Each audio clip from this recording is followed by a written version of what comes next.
and welcome to my channel Amusni 2024 అండి. బుద్ధియుక్తో జహాతీహ ఉభే సుకృత దుష్కృతే తస్మాద్యోగాయ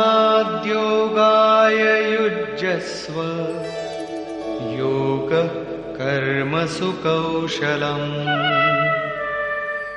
సమత్వ బుద్ధితో యుక్తుడైన పురుషుడు పుణ్యం పాపం రెండింటినీ ఈ లోకంలోనే త్యాగం చేస్తాడు, వాటిని చుట్టబెట్టుకుపోడు. కాబట్టి సమత్వ బుద్ధియోగం కొరకు ప్రయత్నం చెయ్యి. యోగ కర్మసు కౌశలం. సమత్వ బుద్ధితో కూడిన కర్మల ఆచరణలో చూపే కౌశలమే యోగం. ప్రపంచంలో కర్మ చేయడంపై రెండు దృష్టికోణాలు ప్రచారంలో ఉన్నాయి. లోకులు కర్మ చేస్తే ప్రతిఫలాన్ని ఆశిస్తారు. ప్రతిఫలం దొరక్కపోతే కర్మ చేయనించరు. కాని యోగేశ్వరుడైన శ్రీకృష్ణుడు ఈ కర్మలను బంధనకారములంటాడు. ఆరాధనే ఏకమాత్ర కర్మగా భావించాడు.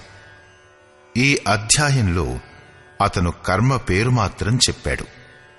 3వ అధ్యాయంలోని 9వ శ్లోకంలో దాని నిర్వచనాన్నిచ్చాడు. 4వ అధ్యాయంలో కర్మ స్వరూపాన్ని గురించి విస్తారంగా చర్చించాడు. ప్రస్తుత శ్లోకంలో శ్రీకృష్ణుడు ప్రాపంచిక ఆచారాలకతీతంగా కర్మను చేసే కళను చూపించాడు.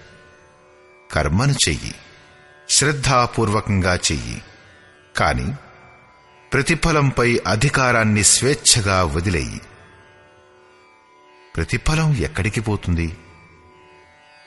ఇదే కర్మలను చేసే కౌశలం.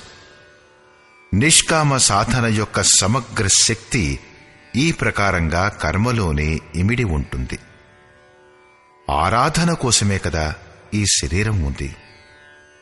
ఎల్లప్పటికీ కర్మ చేస్తూనే ఉండాలా, లేక దీనికి పరిణామం కూడా లభిస్తుందా అన్న దాన్ని గురించిన జిజ్ఞాస స్వాభావికమే.